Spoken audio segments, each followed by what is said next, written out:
ఓం నమ శివాయ. ఓం నమో నారాయణాయ. ఓం శ్రీ స్వర్ణాకర్షణ కాల భైరవాయ నమో నమః. ఓం శ్రీ నరదృష్టి నివారణ కాల భైరవాయ నమో నమః.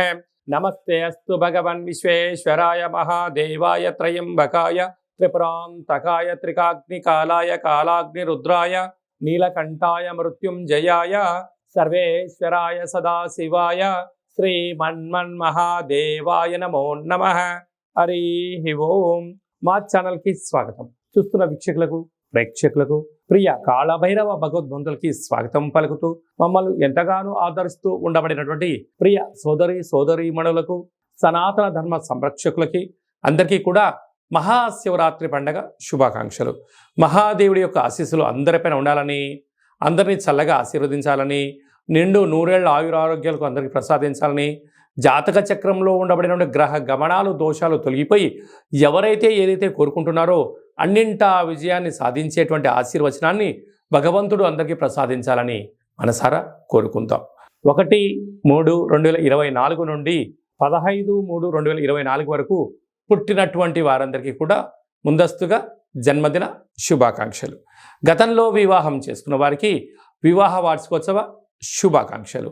ద్వాదశ రాశుల్లో గ్రహ గమనాల్ని ఒకసారి వీక్షింపచేద్దాం.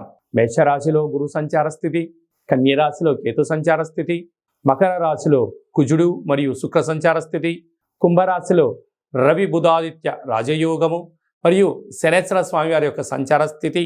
ఏడాది తర్వాత రవి భగవానుడు కుంభరాశిలో సంచారము, 30 సంవత్సరాల తర్వాత శని భగవాని చేత రవి తన స్వక్షేత్రమైనటువంటి శని భగవాన్తో కలిసి సంచారం చేయడము ఇది ఒక యోగదాయకం అని చెప్పి గమనించగలగాలి.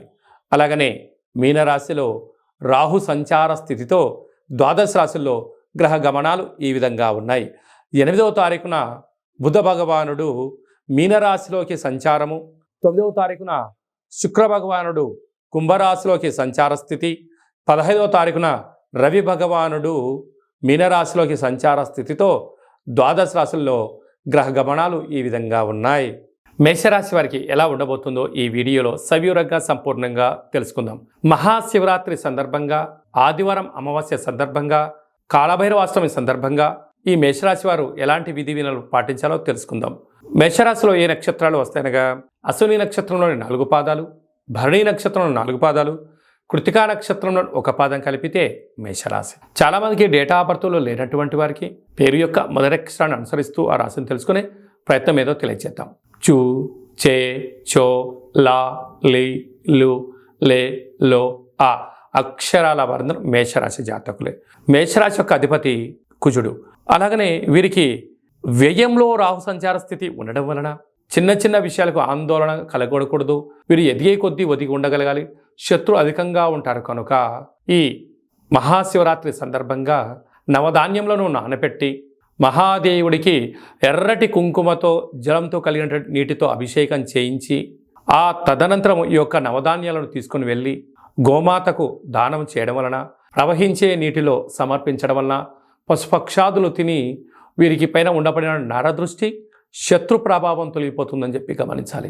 అందులో ఈసారి ఆదివారం అమావాస్య సందర్భంగా ఎర్రటి మందారాలతో కాళభైరుడికి స్మరణ చేయడం, పూజ చేయడం, అలాగే తెల్ల జిల్లేడు వృక్షం దగ్గర ఎర్రటి పుష్పాల చేత వీరికి అర్చన దీపాన్ని పెట్టి 7 ప్రదక్షిణలు చేసి రాగలిగి ఇంటికి, వాహనాలకి, ఇంటి యజమానికి ఒక ఎర్రటి కుమ్మడికాయను దిష్టి తీసి పగలగొట్టడం వల్ల యంత్ర, మంత్ర, తంత్ర, పరతంత్ర, తాంత్రికపరమైనటువంటి నరదృశ్య దోషాలు తొలగిపోయి మహాదేవుడి యొక్క ఆశీస్సులు కలిగి అద్భుతమైన ఐశ్వర్య జీవితం వీరి సొంతమవుతుంది.